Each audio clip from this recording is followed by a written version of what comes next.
Assalamualaikum and good day to everyone. It is my pleasure to welcome all of you to the online training program on human exposure to fifth generation electromagnetic fields, guidelines, measurement and case studies. So this course is jointly organized by Wireless Communication Center, University Technology Malaysia and International Telecommunication Union in collaboration with Malaysian Technical Standards Forum Berhad. First of all, let me introduce myself. My name is Nur Aisyah Muhammad from UTM and I am your session chair for today's module. Kindly be informed that this event will be recorded and shared to other participants in ITU Academy. So throughout this week, our distinguished speakers have thoroughly explained on the EMF simulation, EMF on-site measurement, including the equipments and procedures. And yesterday we had module 7, which covers on the EMF case study in Germany. So as a continuation of the previous modules, today we have Module 8 entitled Public Education on 5G EMF Exposure and Public Health Concern, which will be presented by Mr. Tien Chua. So in this module, Mr. Chua will share with us the reasons for public resistance, the public education strategy, the myths of EMF exposure and its impact on public health. This module will take approximately 45 minutes and 15 minutes for Q&A sessions. Also, all of you are invited to post questions in the chat box throughout the session. Okay, before we proceed, let me introduce to our speaker. Mr. Tien Chua obtained both a bachelor degree in electrical engineering and master degree of engineering in wireless engineering from UTM in 2003 and 2007 respectively.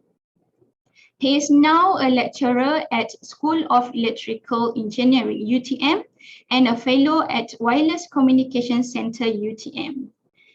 And his research interests include broadband fixed wireless access systems, radio propagation, channel modeling and measurement. So without further ado, I would like to invite Mr. Chua to deliver his presentation. So Mr. Chua, the floor is yours. Okay, thank you, Dr. Aisha. Can hear my voice? Yes, clearly.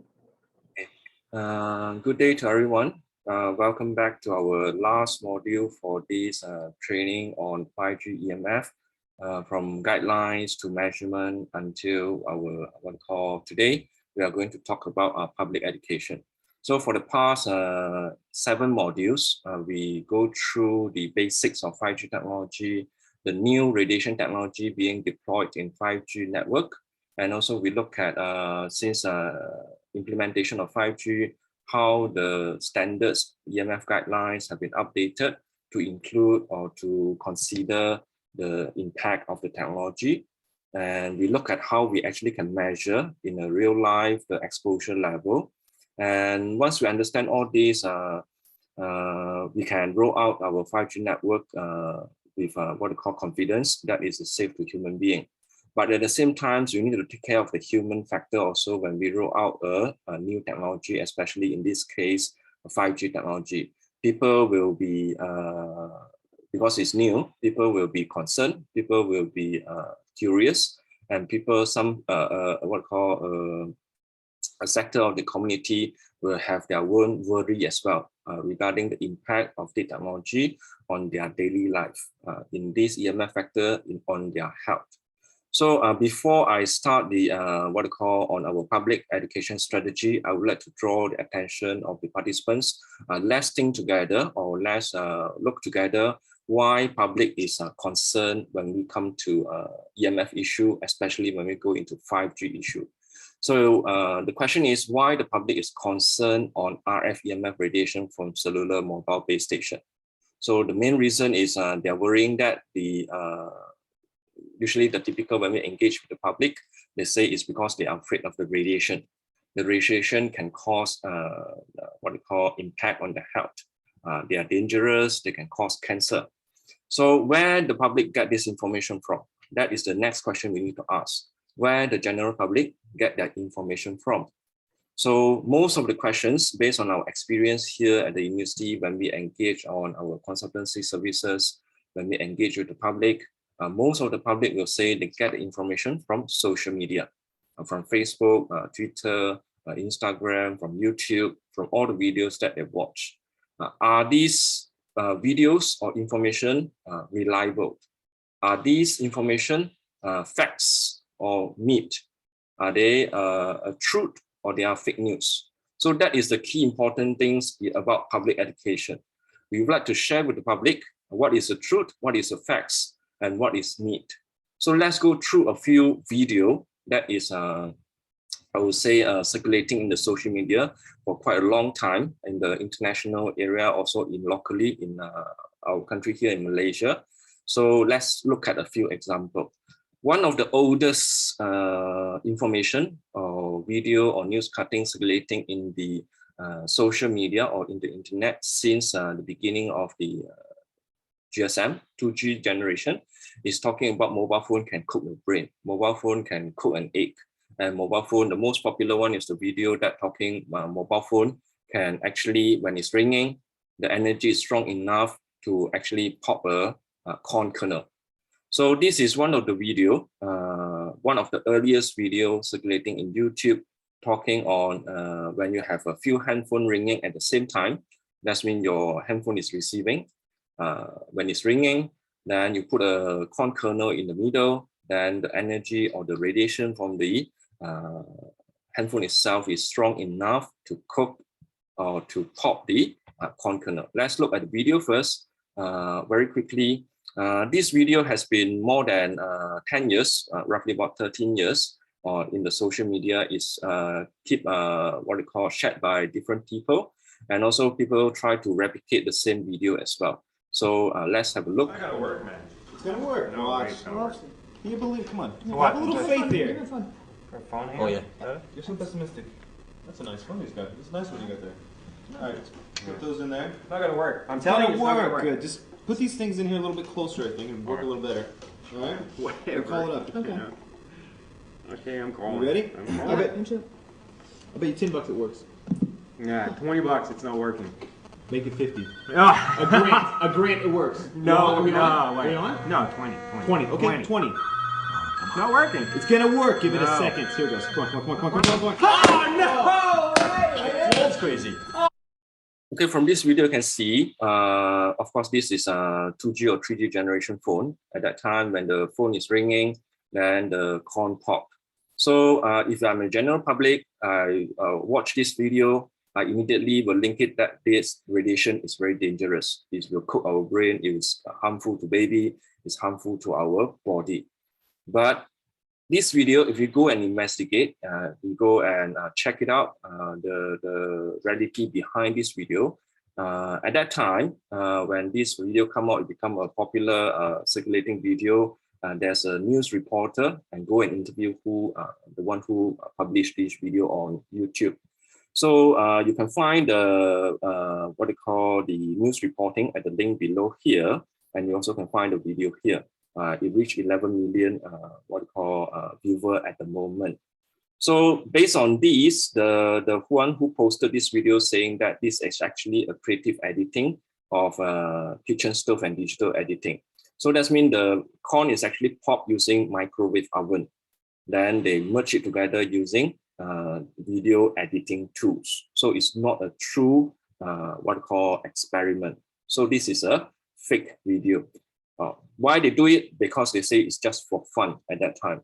But then a lot of people, when they see this video or general public see this video, they seldom think of what is true and what is not true. So they accept whatever they see. Then another type of video, for example, this is a video circulating in Malaysia.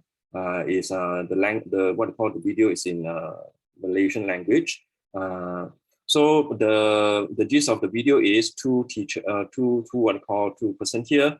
They are talking about handphone when it's charging. When your handphone is charging, it emits a lot of radiation. This is what been claimed in this video. So they say when your phone is charging, it emits a lot of radiation. So you shouldn't use your handphone when it's charging.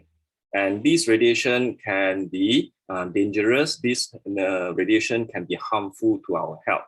This is being claimed in this video. So how we show it, you can see the lady here, there's a meter. You have a handphone, then there's another black color meter. This is a EMF meter, so-called EMF meter that you can buy from online. We bought a few units of this and we tried it ourselves. It's available for, in terms of Ringgit Malaysia, around 30 Ringgit Malaysia. So it's very cheap. So basically it says it can measure EMF radiation. So let's look at the video first. The language is in Malay. So for our international friend, you might not be able to understand, but no worries. I think the graphic itself is self-explanatory. Okay, let's go through the video for a while. Okay, kita perhatikan handset ni. Cuba kita Okey, on cuba kan? kita on. Oh, tak ada sinar latar belakangnya. Background radiation tak ada. Okey, kita perhatikan. Charge Okey, perhatikan bila kita charge handset. Sinar latar belakang yang ada di sini. Alarm pun menyala lebih dari 1000. Ini menunjukkan bahayalah kalau kita terdedah kepada sinar latar belakang atau background radiation. Boleh menyebabkan masalah kesihatan. Sebab itu bila kita sedang charge gadget ni, kita tak boleh berada dekat dengan gadget. Tak boleh gunakan gadget. Tak boleh angkat tu, kita offkanlah dulu ya. Tak boleh charge letak bawah bantal, berada berdekatan dengan kita sebab gadget ini sedang bila dia charge tinggi. Banyak radiasi tinggi. Ya, kita dapat. Okay, basically the video saying that when you're charging your handphone, you have a lot of radiation because you show when you're not charging, there's no radiation. When you're charging, then the reading go up to 1000. Then being claimed in this video is, they say the radiation is very strong during charging, so you cannot use your phone during charging.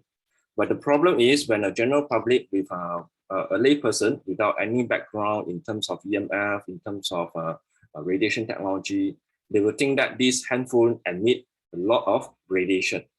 But the problem is, what type of radiation is this? Are these radiation due to the radio or RF signals from the phone itself, or is because of other phenomena? So we bought this unit from online, available here. You also can, I think you can check online, you can buy it. It's very low cost. The name of the meter is Electromagnetic Radiation Detector. So EMF Radiation Detector.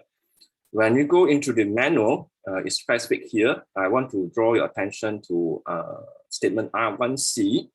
It says that this product cannot test cell phone radiation. So actually this is a EMF meter, it's true, but then it only measure AC power. AC power in our country is 50 Hertz. In some countries, it's 60 Hertz. So we know that electrical power, when you have electric power, they also have surrounding electromagnetic wave. That electromagnetic wave, the frequency is 50 Hertz. So this meter, you have reading when you turn on the power. Then when you turn off the AC power, there's no reading.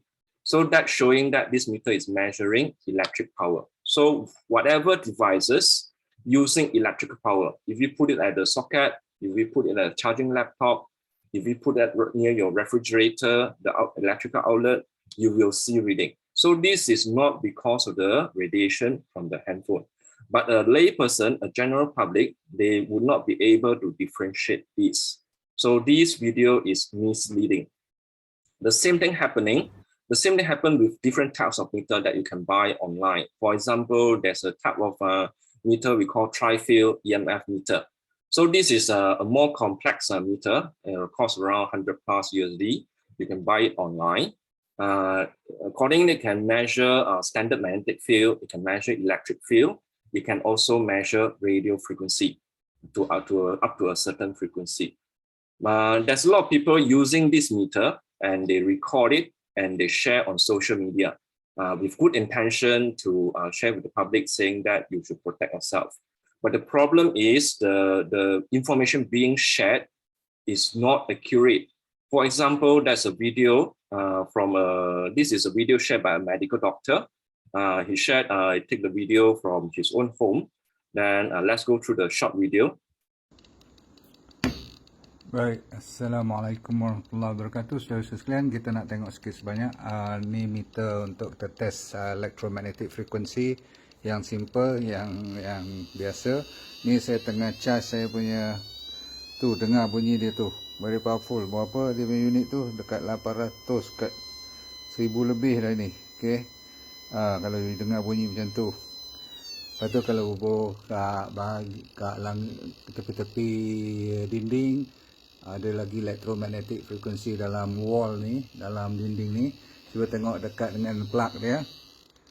Okey, tu dia. Tu. Bunyi dia tu. Nampak? Figure dia sekejap naik, sekejap turun. Tapi bila you charge iPad ni, tu dia.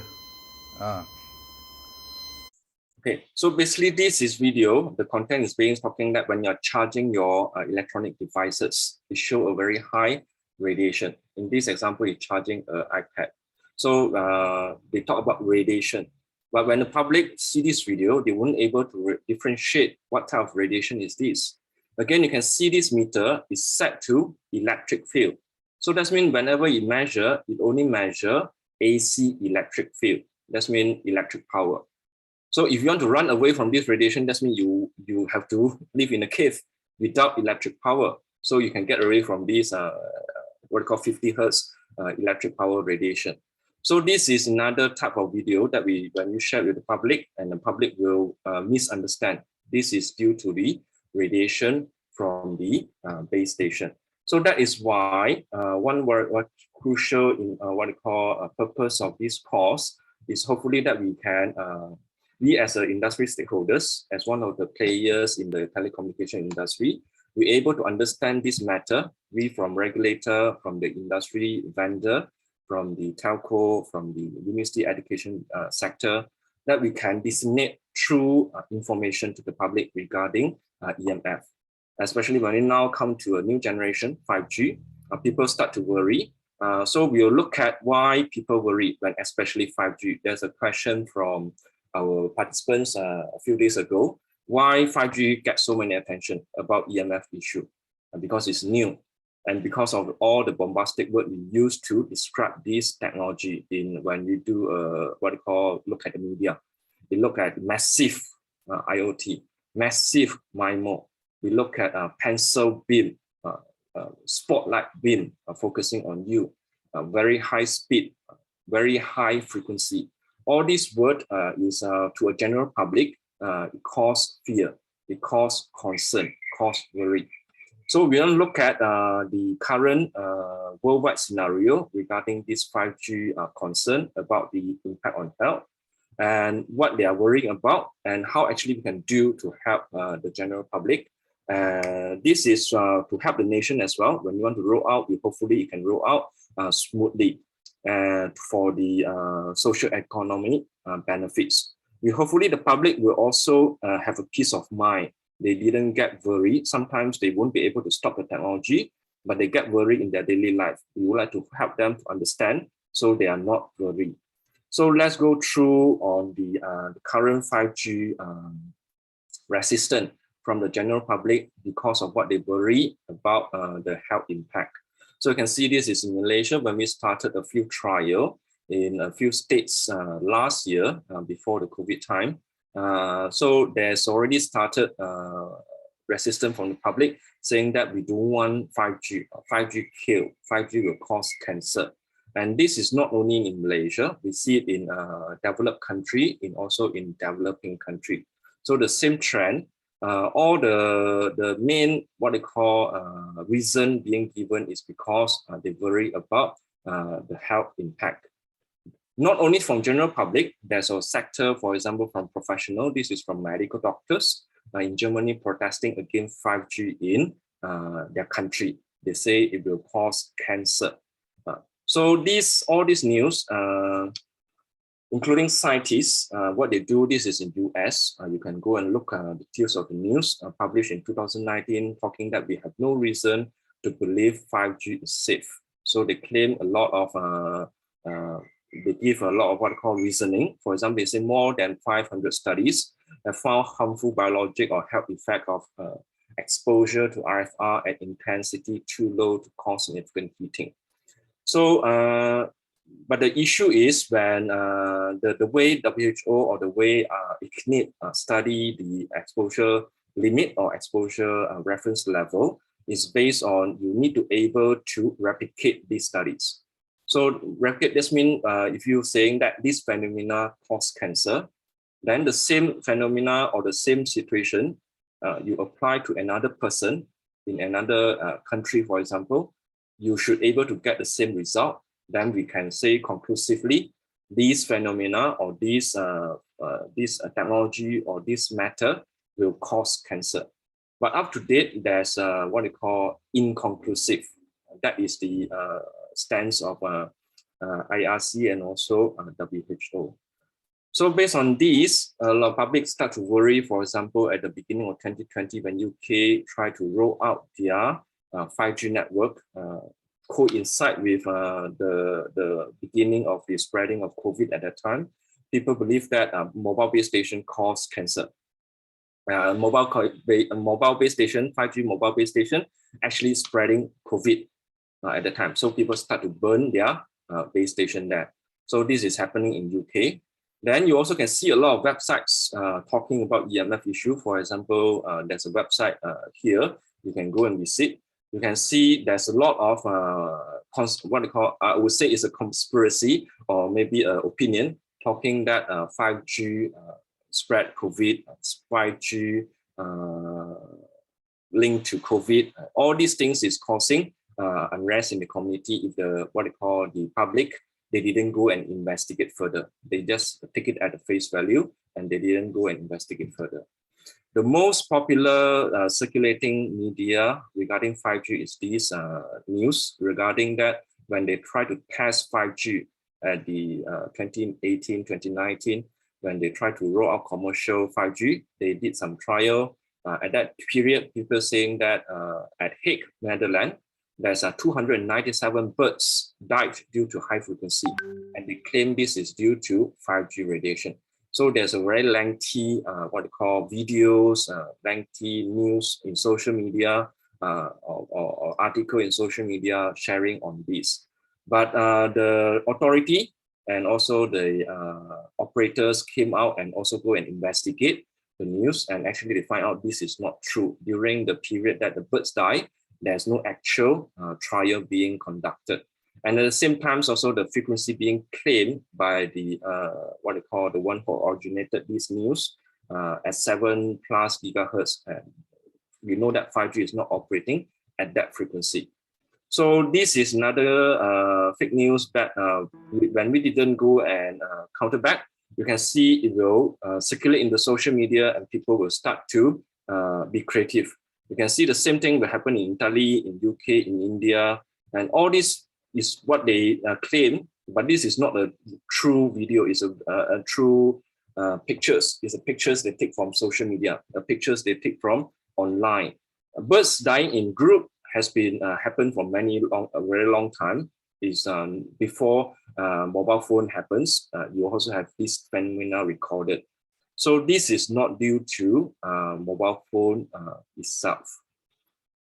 Okay, then with talking about 5G, we talk about our RF-based technology, for example, smart meter. A lot of countries starting to roll out smart meter for their utility, for the water meter, for the electric meter, and people start to circulate showing that it causes fatigue, ringing in the ear, problem sleeping, headache, learning, heart problem, balance problem. Everything is because of this smart meter. But if we know about the technology, we know about RF energy, then we know that this is not because of the meter itself. So if we didn't do anything, you can see that it will impact the rollout of 5G. For example, in quite a few countries, there's already a movement to stop 5G from implementing in the country. So this is from analysis from author from University of Canberra, talking about what happened in Australia back in year 2019. Parliament at the parliament level, they try to stop 5G from implementing. Then in EU, at the beginning of the time, 2019, I think the situation now is improving because we understand more. So at that time, for example, in Belgium, in EU, there's a lot of movement trying to stop 5G. Then Brussels, one time, they put a moratorium on 5G, saying that you have to halt all 5G pilot projects and then wait for them to study on the radiation limits. I think this is improving now. So they are starting to move toward a positive direction. Okay, so we don't want this to happen in our regions, in our country, because of misunderstanding. So that is a purpose for us to understand more. Otherwise, some country will start to stop the technology from implemented 100%. And some country will start to implement a stricter exposure limit. For example, there's a study being done by Professor Haim Mazar. He's one of the experts in EMF radiation and active contributor to ITU in terms of EMF issue.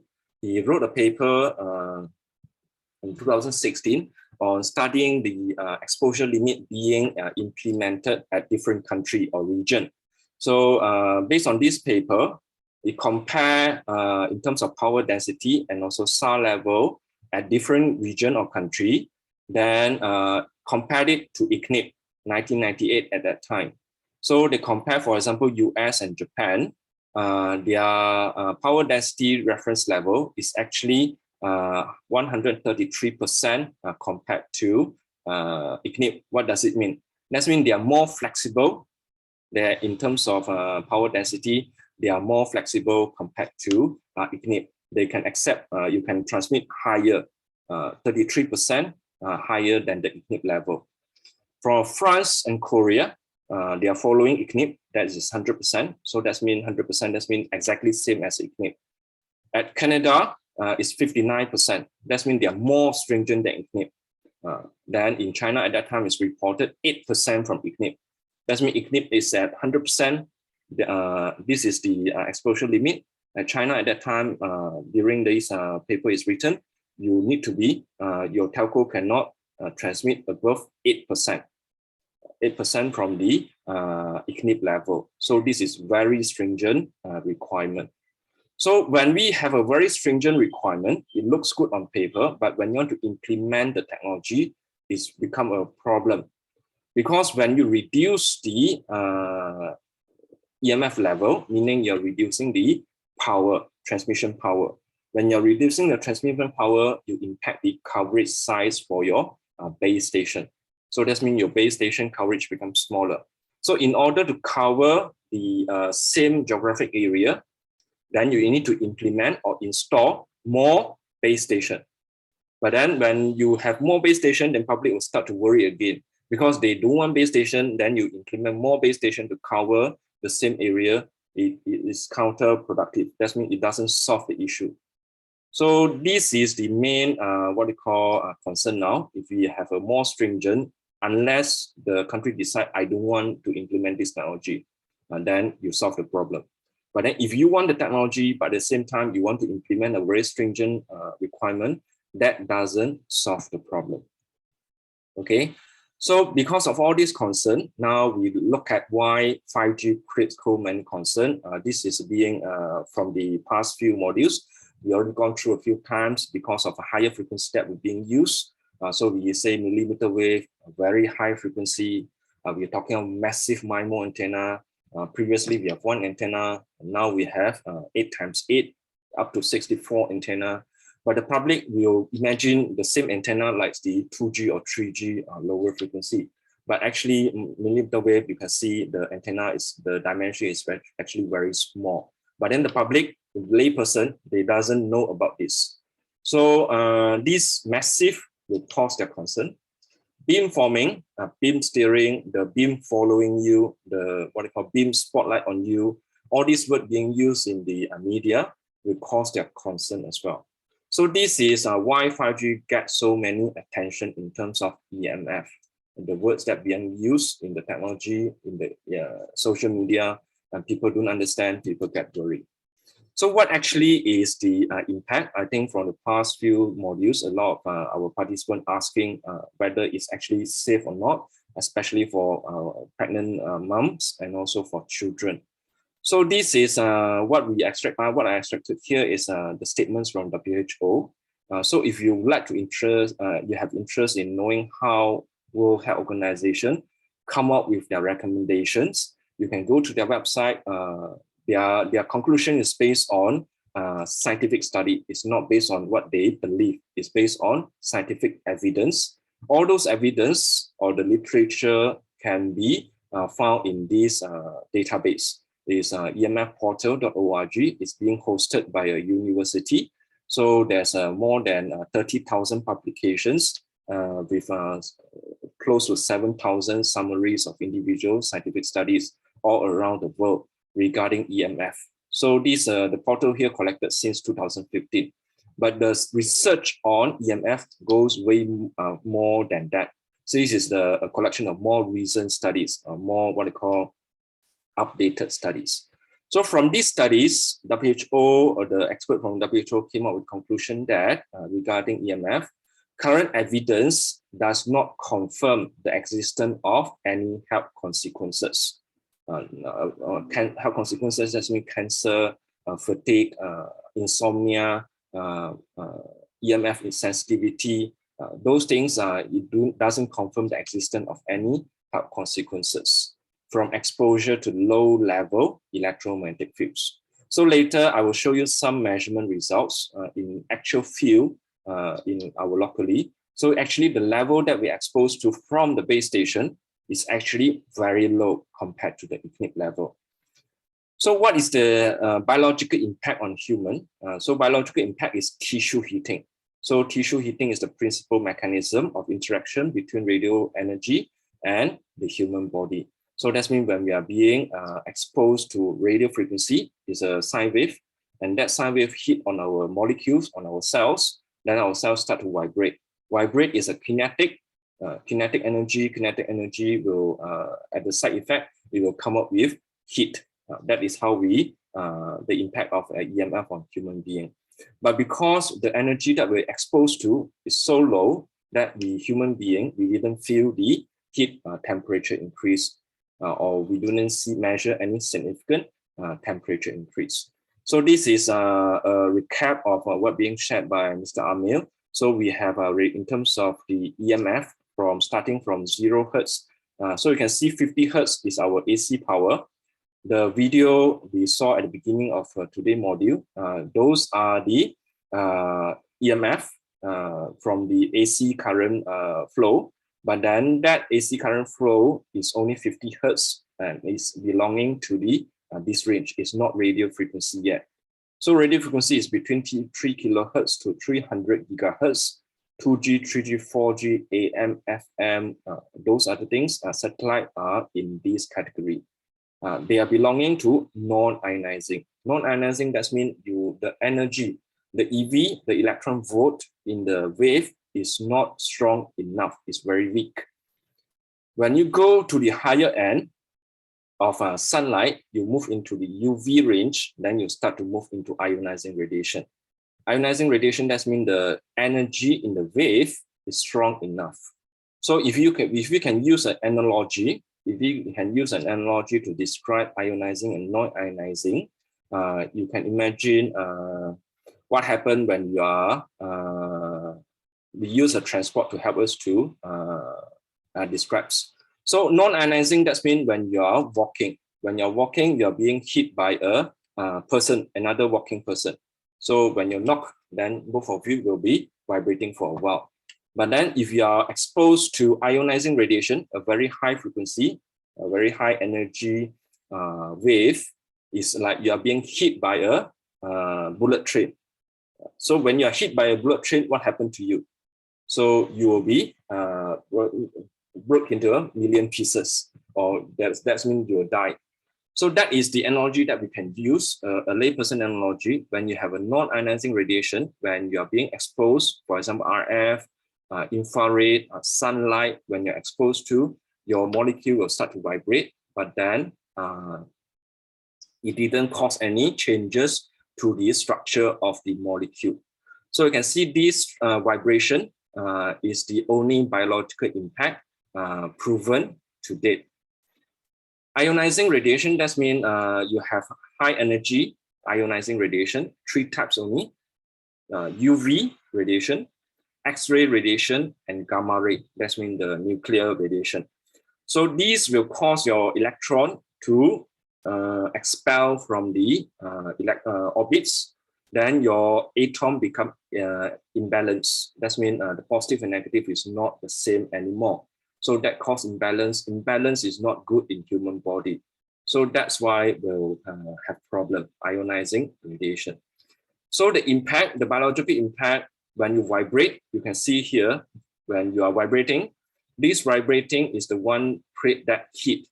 So this is what WHO say, the only biological impact observed for RF radiation from mobile phone now is thermal heating.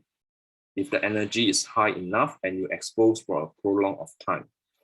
So this is thermal heating. And this is exactly the way how we cook our food in microwave oven.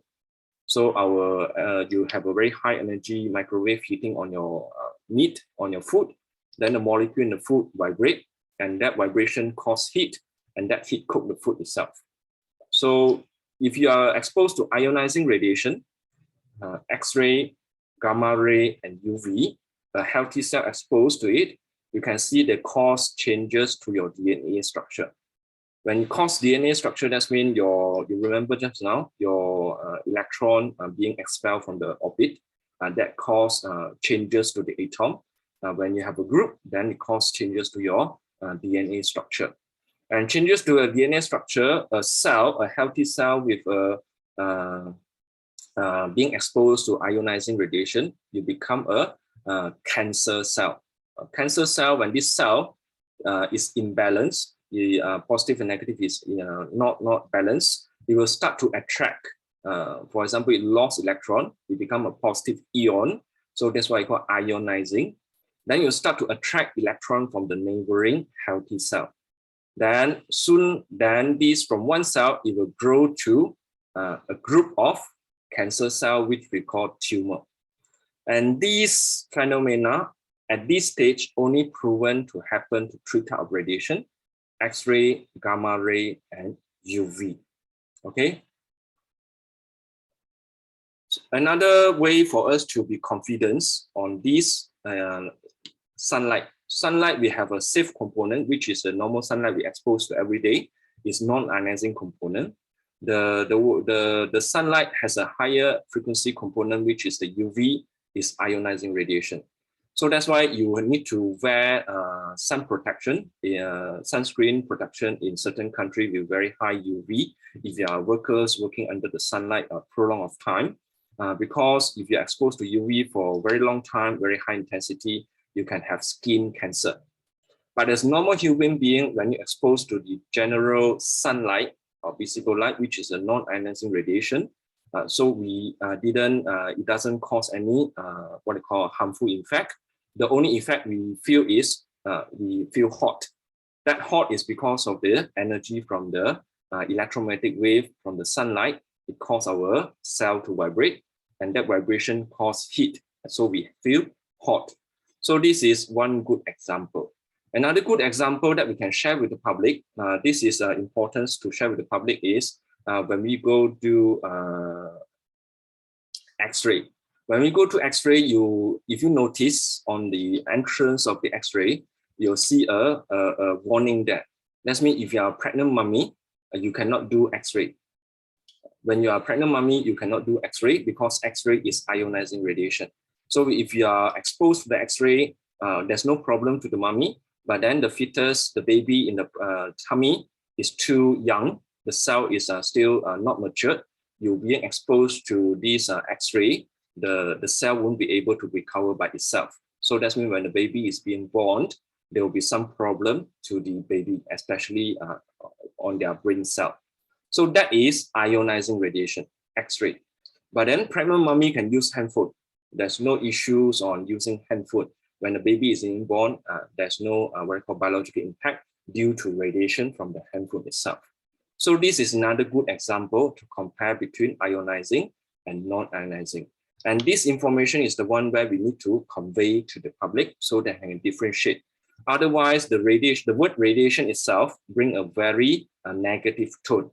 So we need to share with the public, radiation is actually a mechanism, how energy transfer. Another aspect that public become concerned is in year 2011, IRC, International Agency for Research on Cancer.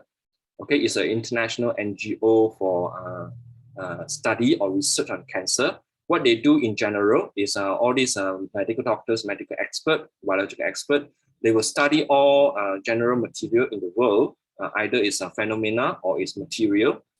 So they study if this material have enough of evidence in terms of human study and also animal experiment. So they will do this type of true data they will collect. If they have enough evidence from human and also from animal study, you can replicate what you call the same situation happen in different countries. That phenomena or that material cause cancer, then they will classify it according to 4 categories. So you have category 1, 2A, 2B, 3, and 4. So in 2011, mobile phone or radio frequency is being classified as class 2B in the middle here. So class 2B, the definition here, when a general public, for their perceptions, whenever you are in the list, you're not good, it's dangerous. But then you need to know as a scientifically, what does it mean by class 2B? Class 1 is carcinogenic to human. That means you have sufficient evidence in human study and also sufficient evidence in animal experiment. These examples, for example, tobacco smoking is in group 1. Group 2A is probably carcinogenic to human. It's limited evidence in human, but then you have sufficient evidence in animal study. 2B, possibly carcinogenic to human. You have limited evidence in the human observation or study. You have less than sufficient evidence in animal study. So RF is in this group. 3, that means you have inadequate evidence in both human and animal studies. 4, that means it's safe. There's no, it's not carcinogenic.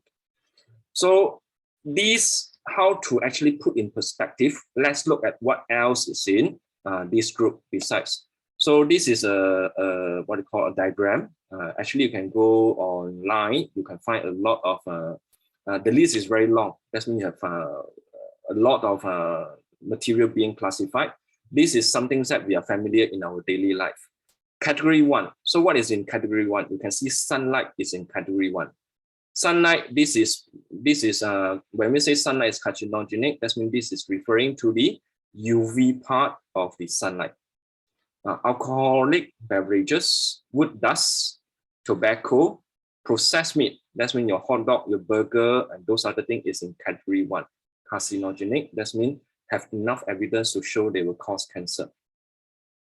Class 2A, you have your working as a barber because you are exposed to different medical chemicals. Working night shift, your high temperature frying, red meat, that means your beef, your lamb chop, and those other things in class 2A. Class 2B, your pickle foods, your gero, your pickle foods, your talcum powder, we use typically for babies, your carpentry, your aloe vera, and this is in class 2B. Class 3, coffee is in here. Previously, a few years ago, coffee is still in class 2B. So that's why there's a saying in the industry, EMF is dangerous as a cup of coffee. So that is where the saying comes from. So from here, we can say that when it's classified in category 2B, doesn't say it will cause cancer. Okay, so because we use aloe vera, we drink aloe vera, we eat aloe vera, we eat pickles all the times. So this is to help us, we can share with the public. This is the what we call perspective, put it in perspective. We understand so that we worry less. After understanding what WHO say, what the authorities say, after understanding what IRC says, we also need to share with the public. Actually, we are there's a active what we call a procedure taken by the industry, telecommunication industry, to actually protect. We are not transmitting as we like. There's a limit, there's a control, and there's also a monitoring process. So for telecommunication industry, if generally in each country, if you have a proper regulation, there's a few process how we regulate the EMF exposure from base station and also from other RF sources. So there will be a standard available. That means what types of frequency you are running and what is the maximum ERF EMF that you can expose to. So this is being shared by Mr. Amir on the ECNIP level. Then the past few module also when talk about measurement, our speaker shared with it as well. So this is the limit. Then when you have limit, when the country, they want to roll out their network, they will adopt a certain standard. For example, in Malaysia, we are adopting the standard or the guideline given by or proposed by ITU, which indirectly is the ECNIP standards.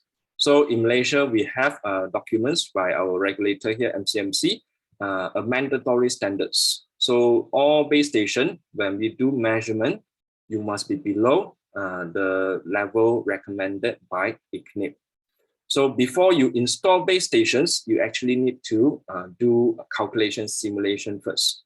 And in certain cases, you need to do measurement to prove your what we call compliance. So when your network is being rolled out, then the regulators will do periodic checkup, periodic sampling to see whether the telco comply with the standards or not. So there's a lot of measurement being done. Prediction is usually when before you install the base station, you do prediction. Measurement is after you have installed. So there will be what we call a measurement. Then after that, if you are overexposed, then there are many steps to be taken according to ITU-T documentation, K7T. So there will a proper standardization and procedure in place to help to control the limit. But then the public might ask, is these standards being what we call the exposure level being set here? Is this reliable? Is this safe? How we know this level is safe? So that's why we, when we talk about ECNIP level, we talk about standards, we need to understand there's two types of standards. One is emission standards, talking about you're measuring on the transmitter side. What is the exposure level? This is, for example, when we do SAR measurement, Dr. Huda shared SAR measurement, Dr. Haizal shared, and when we do measurement in chamber, those are from the transmitter side, emission standards. So we have from IEC, Senelec for Europe, then we have ITU also have their own recommendation, IEEE, EEE also have their own recommendations on this. We have another type of standards is exposure standards. So for general public, we are on the receiver side. We are exposed to the energy. So our standards is on the exposure standard. So the ECNIP standards is exposure standard. How actually we measure or how we actually set these standards, I'm not sure whether previous speaker have been shared on this, but this is the idea or the philosophy behind how actually we set the value. In terms of our exposure, when you have increasing exposure, we can see that from when your exposure level is very low, there's no evidence of health effect. Then up to a certain level, you can see there's an impact on our body. So we study what is the maximum level or the what is the lowest exposure level that will cause these what we call safe. That means there's no health impact. So first we study this. So if you look at ECNIP, when we talk about 6-minute exposure, 30-minute exposure, is talking about this. talking about when you expose 6 minutes, when exposed to 30 minutes, it causes temperature increase by 1 degree. So those are the steps to set this threshold. So this is a threshold saying that if you below this level, we didn't see any evidence of established health effects. But we didn't use this as the exposure limit or the reference level. We want to have protection. So that's why we introduce reduction factor. So this is okay. That means this is, if you up to here, below this level, it's still safe. But then we do want to take this as the threshold. We want to have protection. So you have reduction factor. So this is our safety margin. So let's say we want to have general protection. General public protection is 50 times below this exposure level. So for example, here is what they call 100. If this is 100 volt per meter, we reduce it by 50 times. That means this level here will be 2 volt per meter. And this 2 volt per meter will be used as the basic restriction that all telco need to comply. So this is the way how we establish the exposure limit. So you can see the industry itself, that is already a... You have another 10 minutes. Sorry for the interruption. Okay. Thanks. So you can see there's already a protection factor being taken into consideration when we set the exposure limit. So this is, we need to share with the public as well. So the standards being what we call adopted by ICNIP is actually a very conservative what we call protection. That means you have 50 times protection. Okay, 50 times safety margin below the safety level here. Okay, then in the list, in the slides I have provided, if you are interested, you can actually go and read the standards available. I think Mr. Amir on his module on the standards, he also talked on this. From ICNIP, you have exposure limit. IEEE also there exposure limit. Then from the ITU, you have a case series document. Then local from, I think from your own country or in Malaysia, we have the mandatory standard from MCMC. Then from the, when you want to test your equipment before you can actually sell in the market, then there's also IEC standardization, IEEE standardization. This is especially from the emission standard on the transmitter side. ITU also have their own documents, K61, K91, being updated to 5G. And in Malaysia, when we want to, you have a mandatory standard, you want the industry to comply, you give guidelines to the industry how to what they call comply to. So MCMC have given guideline to the telco saying that I have compliance regulation here. This is the guideline for you how to comply. MTOSP is one of our co-organizers of this course. Malaysia Technical Standards Forum Berhad is an industry forum. So they'll sit together to discuss how actually what we call industry stakeholders can comply to the mandatory standard introduced by our regulator. So all these documents is in place. So this we can share with the public, saying that we are actually, there's an authority taking care of the emission. It's not the telco, they like to transmit at what level they can transmit.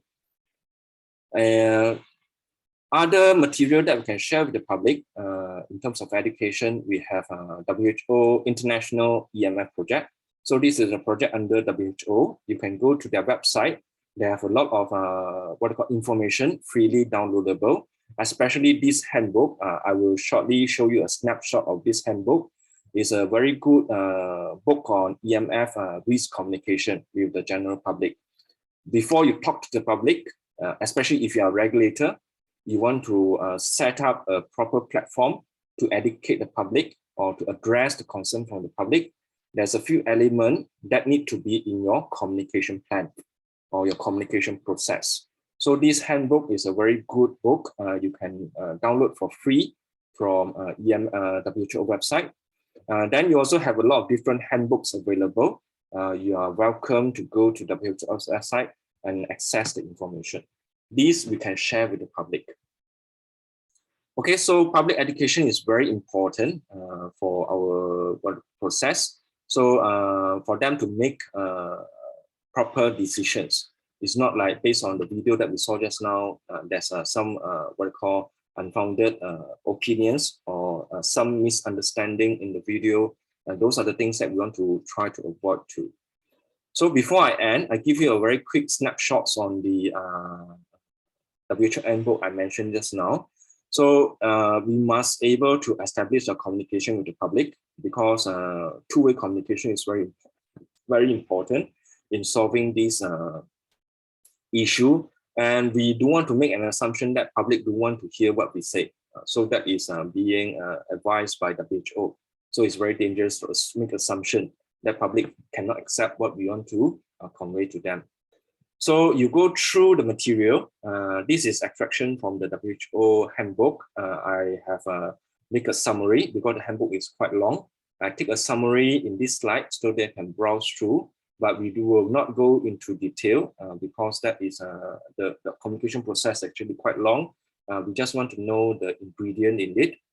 So you can see this is talking about effective dialogue. You must consult with the stakeholders, not only the public, but who is the regulator, who is the vendor, and who is the scientific community or research community available, the medical doctors, the lawyers, all those things that we can involve them in. Acknowledgement of scientific uncertainty. This is very key important because just now we say that WHO say up to now, there's not enough evidence or not proven that mobile phone have any what I call harmful effect on human being. But WHO at the same time also states that the long-term impact, lifelong exposure to EMF, how will it impact human health? That is still under study. So that means when we are, for example, we are in the mommy tummy, then our moms use handphone, we born, then we children, you grow up until we get old. A lifelong exposure, what is the impact of RF EMF to our human body up to now? Because we only exposed to technology for the past 20 to 30 years. So it's not enough to look at the lifelong exposure yet. So that conclusion is still in study. So that is the uncertainty. That is the uncertainty in the impact. So we have no data. We don't know it's dangerous or not dangerous or whatever impact, we don't know yet. We cannot make conclusion. Consideration alternative, for example, if the public saying that I don't want a base station, so is there other alternative? For example, you introduce fiber optic or you use other technology. That is the alternative. And the process must be fair and transparent. That is the important thing. If you have this ingredient, then you're improving the trust, the public on us, reduce misunderstanding. The whole process we can predict what is the outcome when we'll get the decision to, that means your project, when it can run, because the communication process is very systematic. Then lastly is we can protect the health and safety of the community. So this is the importance of communication. Then the rest of the slide will talk about the content. When we want to talk to the public, what else you can talk? If you have, for example, a seminar talking to a group of protesting 5G, what actually you can bring to the seminar? So you can bring expert talking on technology and engineering. You can bring expert talking on biological and medical impact. You can bring expert talking on regulation and compliance. So this is the suggestions. Then this handbook, if you go, this handbook is very good handbook, as I say, is because it's written by, it's an effort from 2 conferences talking on how to handle public risk perception. So from that 2 conferences, they come up with this handbook. So the ingredient here, you need to identify what's the challenges. It's a 3C. What is the context? You need to understand these things doesn't happen in your country only. It happen in other region, in other country as well. So we need to understand at local, regional, and global level what's happening. Then competency. So competency, that means to equip our skills in order to communicate with the public. So this is the 3C in the handbook. The details, there's a lot in the handbook you can go through. Basically, this is the gist from the handbook itself.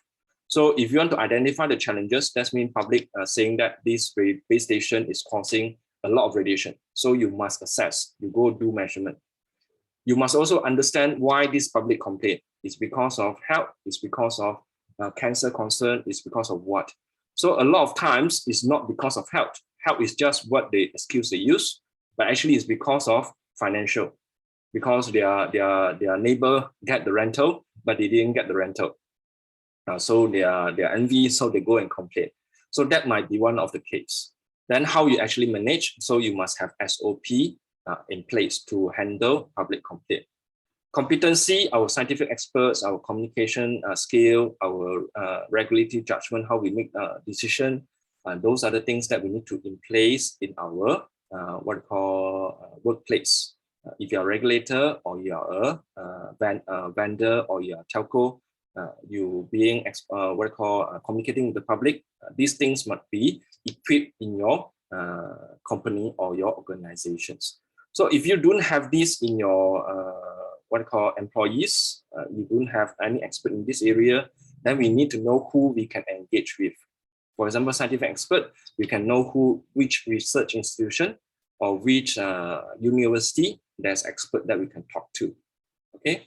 Then context, we need to be aware what happened in other countries as well. For example, 5G have been implemented in Korea for a year plus, but then we didn't see any reports of increase in brain cancer in Korea.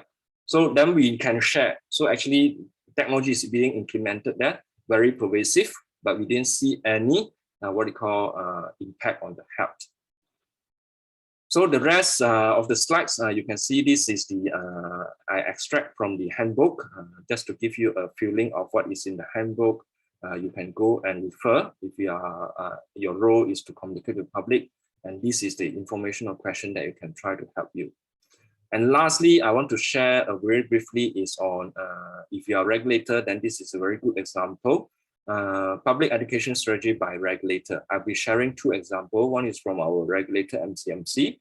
So if you look at MCMC, they have a very active platform to educate the public. They have a public engagement seminar and dialogues. They have public accessible information for website, apps. They have a lot of information talking to the public on EMF. They also have local research and EMF and health, because public say previously they say all these standards, all these study being shared by WHO, all done in overseas. So what happened in Malay? Maybe local people, they respond to EMF differently. Do we have any local research?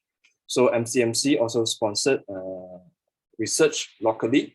So all these three strategies being implemented by our regulator. Example, they have the mandatory standard in place, a very good what we call policy available to help to manage and control. So the public know that we actually have regulation. So this is a policy being implemented by our regulator. And then you do also, before you install, being you are giving the permit AA to implement your, to turn on your base station, you need to do calculation first, simulation.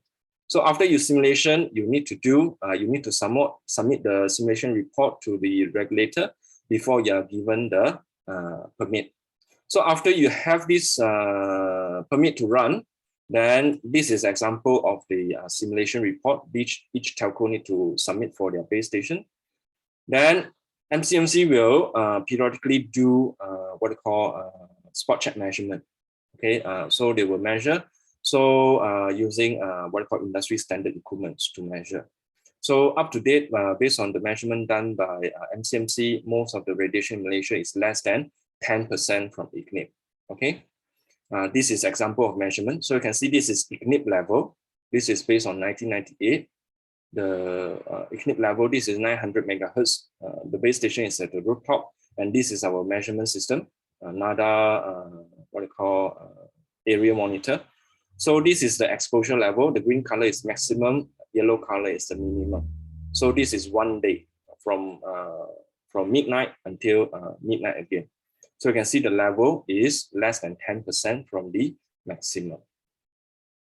There's a paper published by our center. You can go and study this.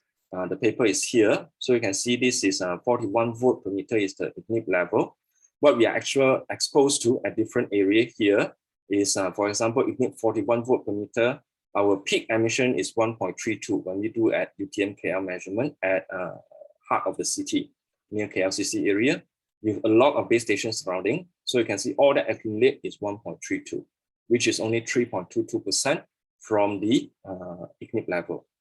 One interesting point to share with you is MBJB. This is our at the what we call national border between Malaysia and Singapore. So at this location, actually, you can get exposure or the radiation from both Malaysia and Singapore base station. So that's why you can see it's slightly higher. But then with contribution from both country base station at the border, you can still see it's 6.32% from the IGNIP. So IGNIP can go up to 41. With the reduction factor, you can go up to 41. But then actual measure with all the base station is 2.59 at this particular frequency. And this is the example I shared just now.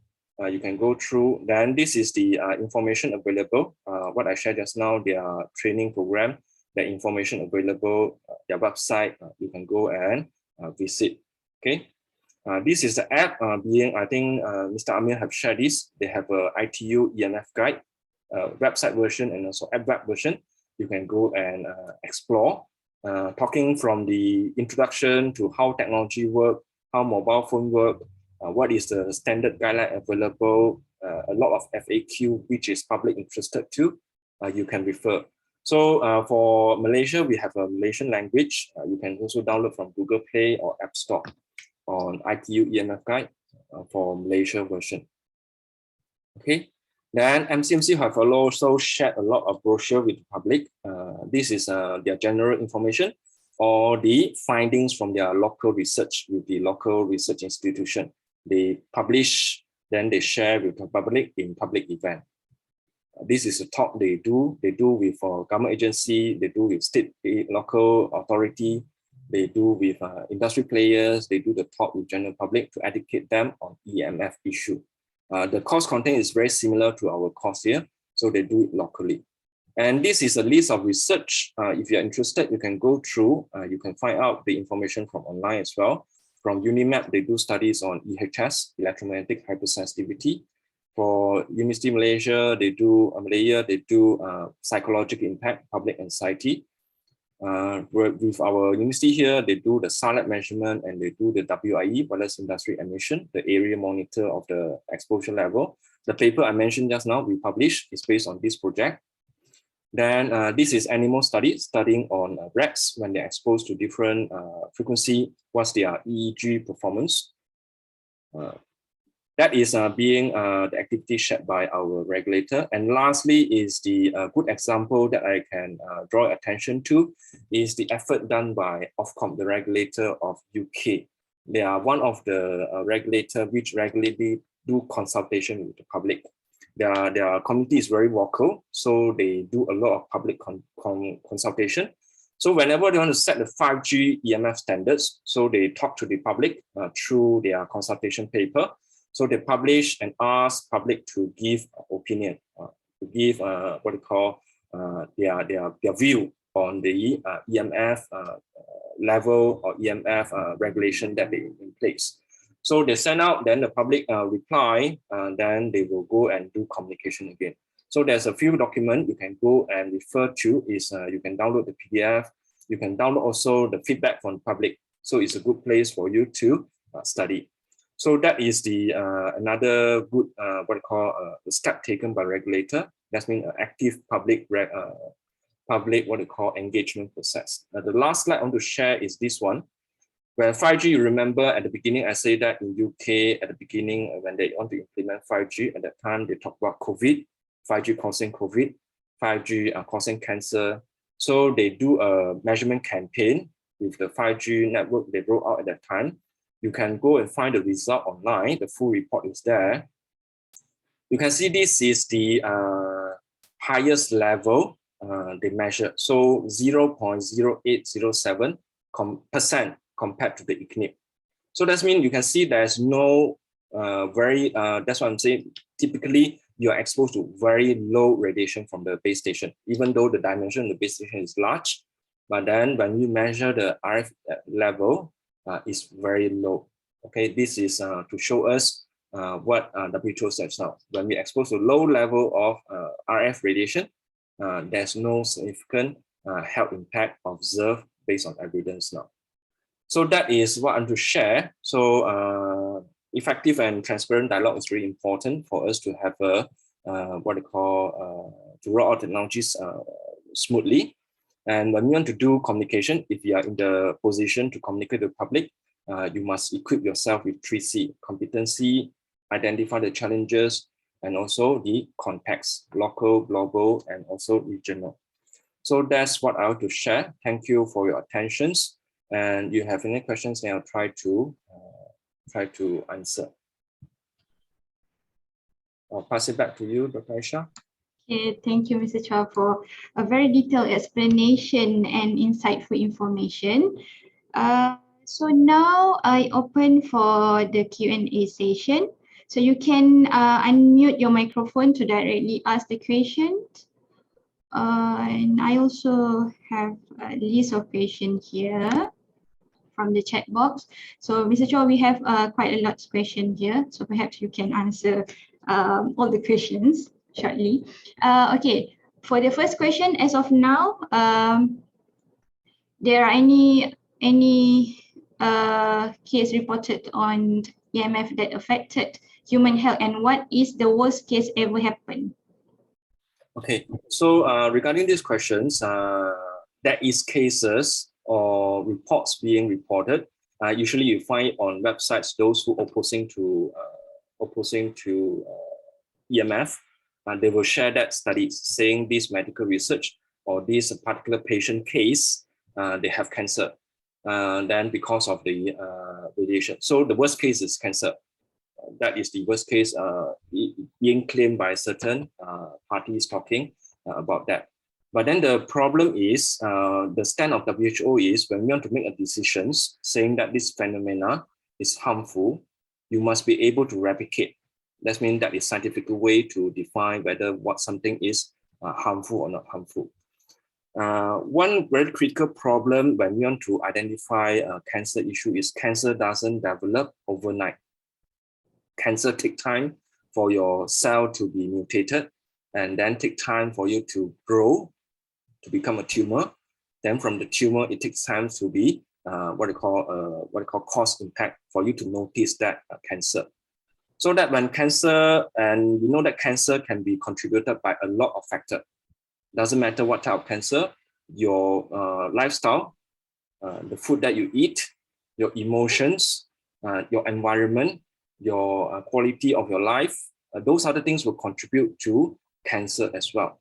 So when all these factors taken in consideration, even though there's cases saying that these cause cancer, that cause cancer, but in order to prove that, we must have enough of evidence so to show it's harmful. So to answer this as of now, is any valid case? So there is cases, but then to whether say it's valid or not valid, then it depends on the definition of valid.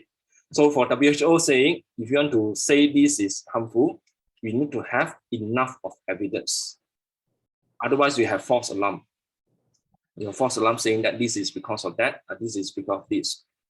You make decision based on one case or a few hundred of cases. Okay. Question number 2, can we conclude that 5G is much safer in terms of EMF effect to human health in comparison with the previous 2G, 3G, and 4G? From my perspective, actually, 5G is, if you use beamforming, if you use the advanced radiation technology being employed by 5G, is actually more energy efficient. More energy efficient, that means you, for example, if you use beamforming, previously, one base station, the power is broadcasted to a sector, one beam.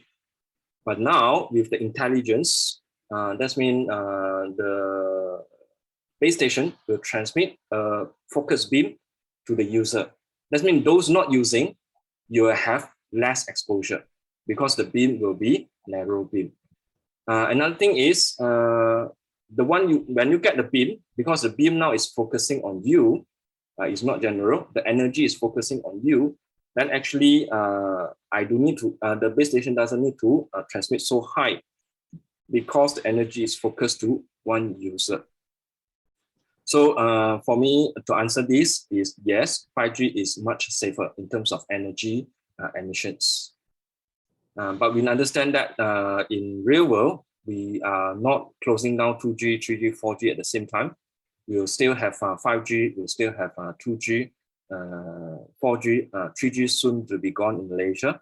So when all these technology, when they add up together, we know that the exposure level is still very low when you accumulate everything together. So this is based on measurement, not only locally, but also overseas. Okay, question number 3. Electrical and magnetic field exists wherever electric current flow in power line and cables, resident wiring and electrical appliances. My question is, why don't we find a safe way and develop it to protect ourselves from radiation that can be caused because of such technology that human optical fiber, underground cables instead of transmitted signal frequency radiation? To answer this question, we cannot run away from electromagnetic wave because sunlight itself is an electromagnetic wave at a much higher frequency, much higher energy, much higher electron volt compared to RF energy. So when we use radio frequency, actually we are not creating that energy, we are just transforming it from one frequency to another frequency, or we are transforming it from low to high energy. So electromagnetic wave exists in nature. Electromagnetic wave exists in nature. Then also our body also have electrical system. That's how our heart beat. So you have electrical pulses as well. So in this world, we won't be able to run away from electric and magnetic field. So the what you call the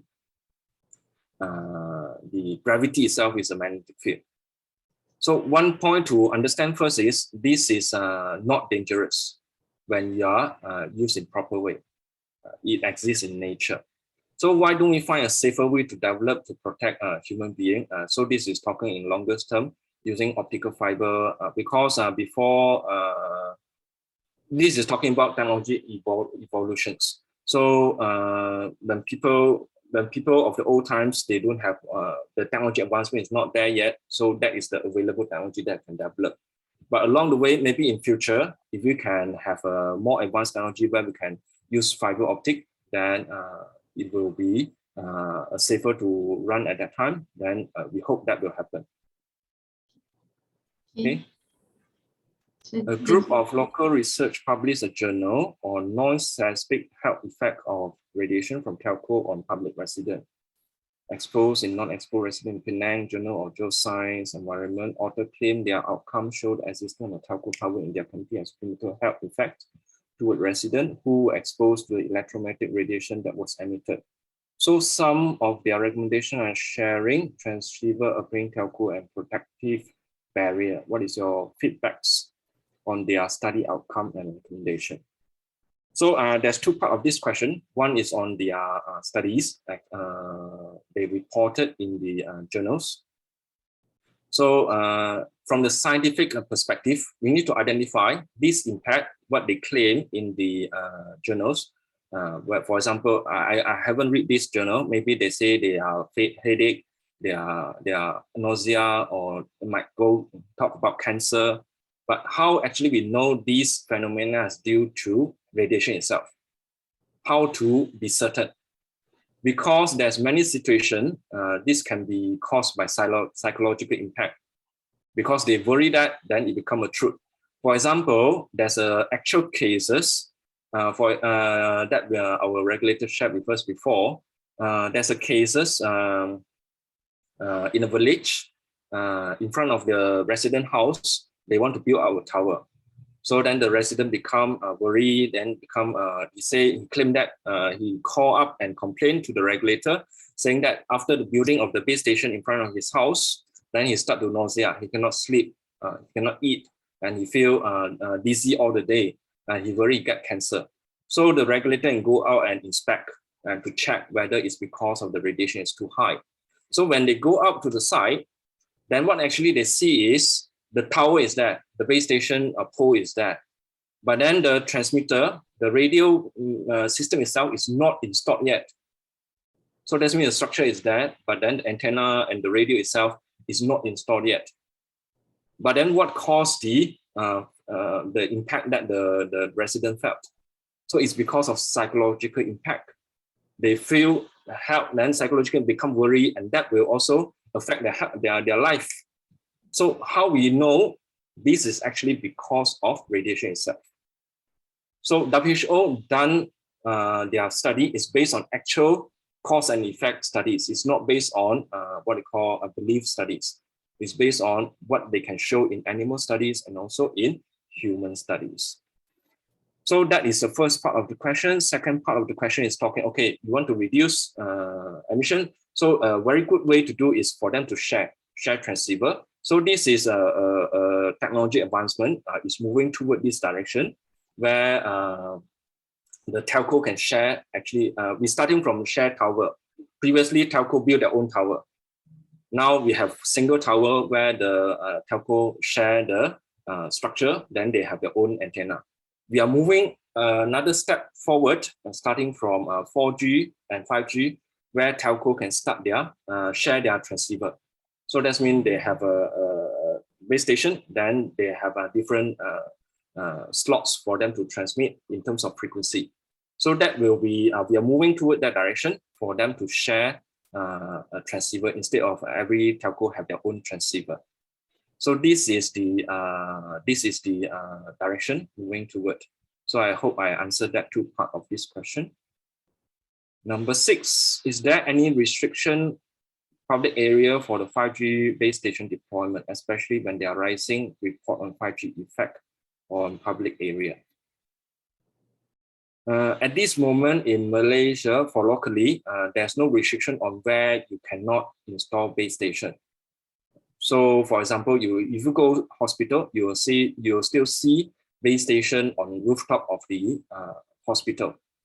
So, because it's proven that it doesn't interfere with the system in the hospital.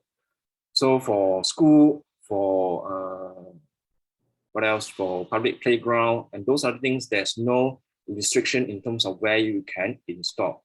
But one very key important thing when you install a base station, there's 2 safety elements.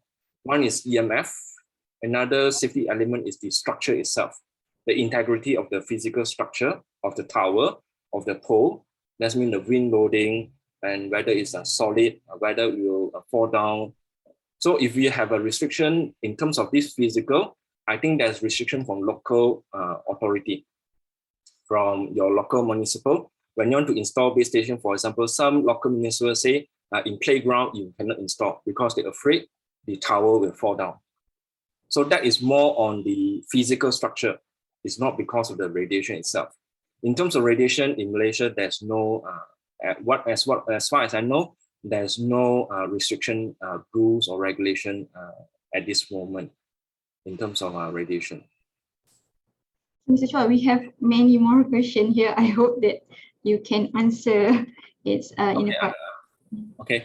So since we seem to agree to 5G has limited possibility to be the cancerous source, so we might agree with the future generation 6G will be launched still far under non-analyzing follow to. Can you give your honest of any following that will be available in the future? Network 6G will be launched since the frequency use is still fall under, followed by 7G. Okay, for our communication, for foreseeable future, I think including 6G, will be still using radio frequency. So you can see from the electromagnetic wave spectrum, radio frequency is the lowest range of the spectrum.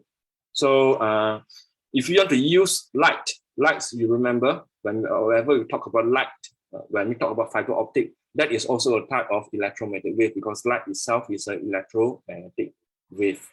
So I don't think you can run away from using light or using radio wave for the foreseeable future. And all this is still under non-ionizing. My opinion is non-ionizing has proven it's not dangerous when you are exposed to low level That is based on aligned with what WHO said. Number 8, where the long-term EMF effect of 5G on human being based on theory, very often using gadget during age have impact that might occur in old age. Okay, so this is a very good question. When in terms of the exposure, based on the scientific study now, so you cannot see in terms of biological interaction, it doesn't cause cancer in terms of short-term exposure. Long-term, lifelong, WHO say is still under study. But another element we need to take into consideration is when we use technology, radiation is not the only impact on human being. When you use technology, our eye, we are staring at the device for a prolonged time. And when you use technology, we affect our sleeping quality because we spend too long time playing games or spend too long time reading, watching video, watching movie. And those factors we need to consider into the technology factor as well, not only from radiation. So radiation in terms of long term, I won't be able to give any concrete evidence now because the WHO say is need a longer term to studies.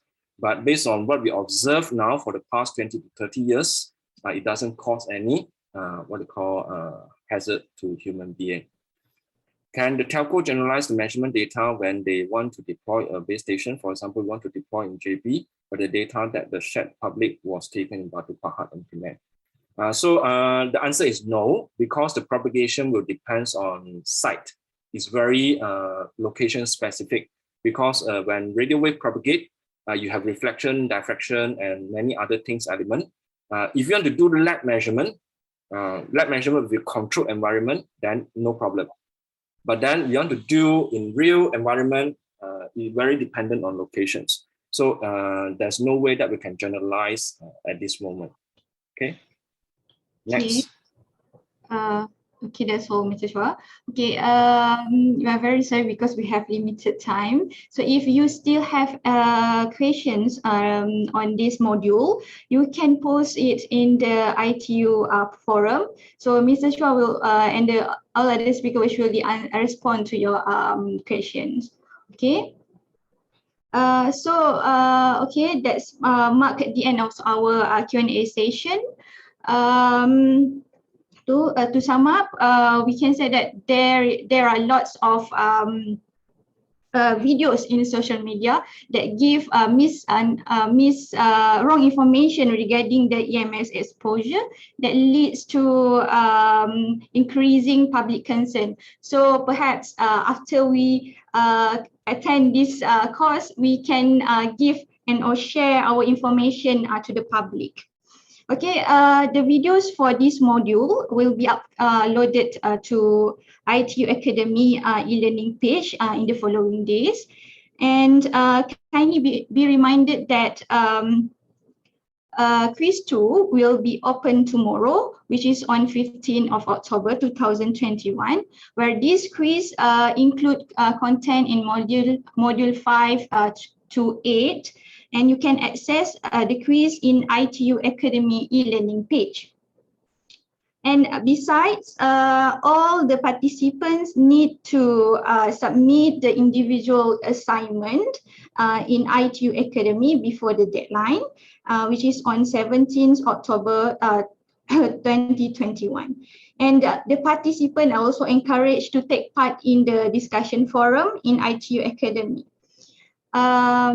So now I would like to invite Dr. Marwan for the concluding remark. So Dr. Marwan, the stage is yours. Thank you so much, Dr. Aisha. Can I share my slide? Sure.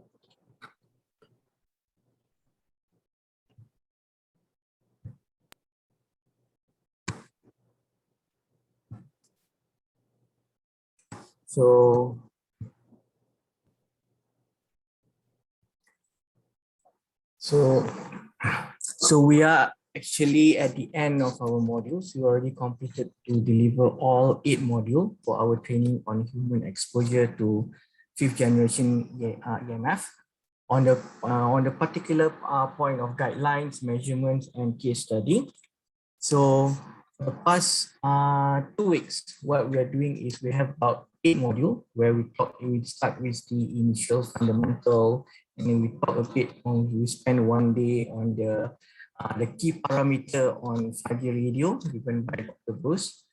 And then we move on to the policy guideline from ITU, and then on the measurements, the field strength and power density measurement, and also the sound measurement, how we can actually verify and confirm that the devices, the wireless devices that we are currently use is actually below the limits that is been set at the international level.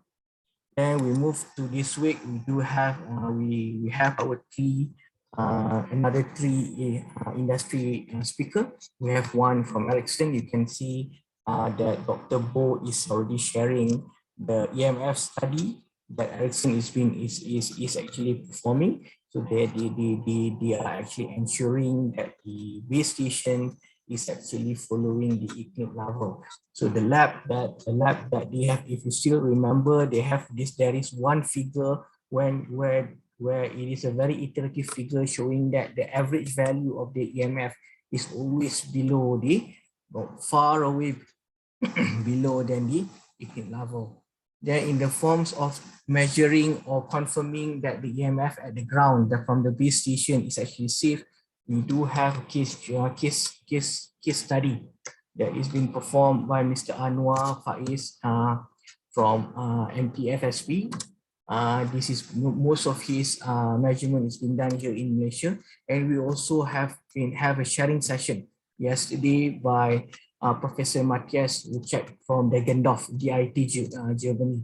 So you can see actually it's a very detailed study, a very detailed method on to really get the value so that we can ensure that the EMF exposure that happens in the public is actually, we know how to characterize it, we know how to measure it, and we know how to confirm the value. And then finally, in today's session, module 8, I think Mr. Chua has been given a very good summary that can actually summarize all the 7 modules. So he did summarize all the guidelines he gave from the guideline used from the ICNIC, from the WHO, from the IEC, from the IEEE. This is from at the international level. Then when it comes to Malaysia, our regulator MCMC do have their own guideline based on this international study, international guideline. We do have mandatory standard that is being actually regulated by MCMC. We also have the MTFSP on forum on how we can actually, the industry can fulfill the standard. And then Mr.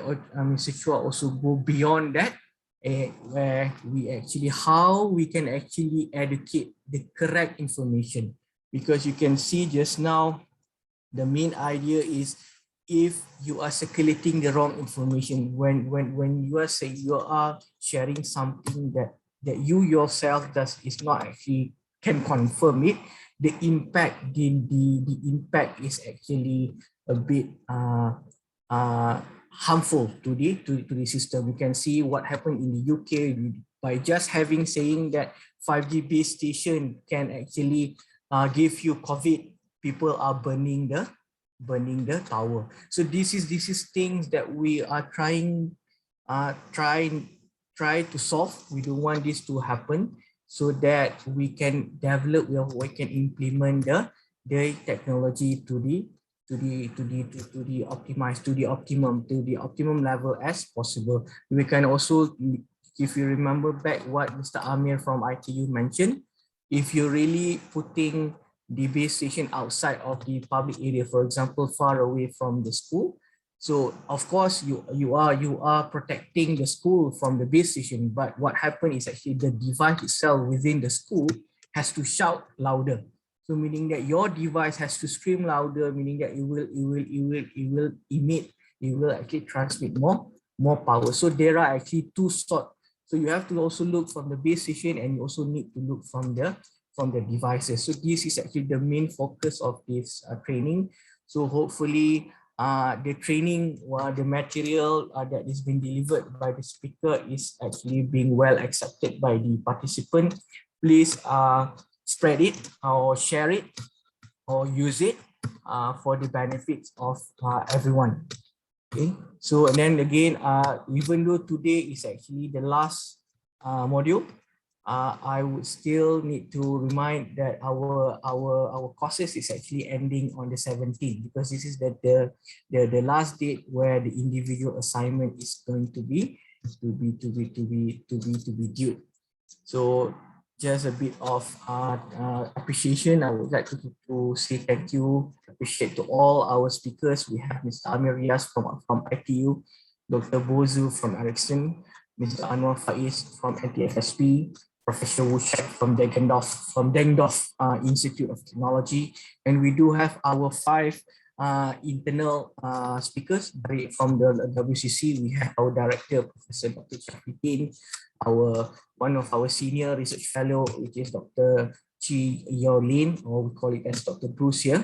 And we do have Dr. Haizal, who are actually doing a lot of antenna measurement on characterizing the antenna pattern. So if you look at that, if you remember correctly, what Prof. Wushek mentioned yesterday, the antenna pattern is one of the tools that is being used to actually model the interpolation factor when you try to measure the EMF. So chamber antenna characterization, antenna pattern research is one of the tools that we need to understand and we need to develop. Then we do have Dr. Huda Saman, our key researcher in the SAR measurement, on the SAR measurement, and of course the one Mr. Chua Can Hand, who just finished giving module 8, sorry. So he's the key, I would say, the key researcher in our base station or our outdoor measurement. So he do have a lot of expertise, a lot of knowledge in the forms of ECNIC guideline, ECNIC regulation. So I would like to say thank you so much to all the speakers. And I really hope that the participant also can learn something, can get the information and sharing it. Okay. So again, this is just a snapshot of in order for WCC to actually provide the ITU certification.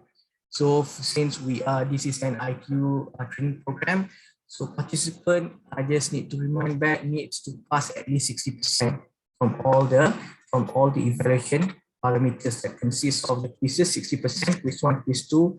Just another reminder, tomorrow quiz 2 is going to be open at the ITU Academy. Then the individual assignment, which is due on the 17th. So participation in the discussion forum and also participation in the live lecture, which is consists of another 30%. Okay, then again, last here at the ITU Academy, again, just to share back this information. But here, what I would like to share is, again, what we would like us to seek for the participant to fill up the feedback. So please provide your feedback on the courses so that we as the organizer can improve it, because this is our annual courses. So for WCC, we provided under ITU umbrella two courses, 2 training. One is specifically on the 5G technology, and the other one will on the EMF radiation exposure, compliance measurement and guideline. Okay. So just to share back what is our specialization area. So we as a center in research and innovations here in UTM University Technology Malaysia UTM, we are doing research and development in these 2 areas. So we do a lot in the applied and fundamental research in 5G. We do a lot of antenna design. The most upmost picture is our anechoic chamber. We have the capability to measure any microwave devices antenna until up to 40 gigahertz. And then we do have also a channel sounder for our propagation study. We develop a lot of use cases, playing around on, for example, the one on the most right, the 2 most right, we do research on the drone and also on the IoTs.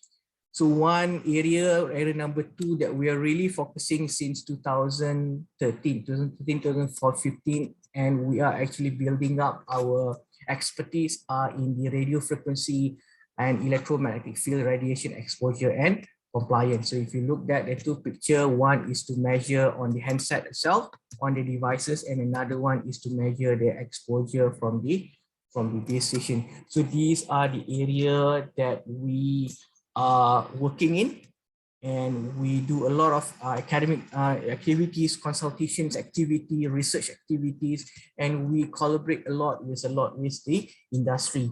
And when we come up, when we do these R&D activities, we share our finding, we share whatever we learn from our R&D activities under the ITU umbrella in these two courses. So we have two courses every year on the 5G technology. So this year we have our 5G courses in June, 28 June to 11 July, and now it's the time to do the guideline. So these are mainly our two courses that we have under the umbrella of ITU. Apart from that, definitely we do our training when it comes when there are needs from the industry on these two areas. So with that, I would like to say thank you so much for all the participants. I hope that the material that we present, the sharing session that we organize, the discussion session that we have is going to be fruitful, is going to be beneficial, and is going to increase our knowledge in this very specific area of the EMF. So I really hope that we can soon see most of the participants back in our future training. And with that, I will say thank you so much, and I would like to pass back to the technical committee. Thank you so much. Thank you, Dr. Marwan, for such a comprehensive concluding remarks. So all participants, we have reached to the end of our session, and I will pass to the technical host for the group photo station. And perhaps everyone can turn on your camera and give your best smile. Okay, hi everyone. Okay, turn on your camera. Get ready. 1, 2, 3.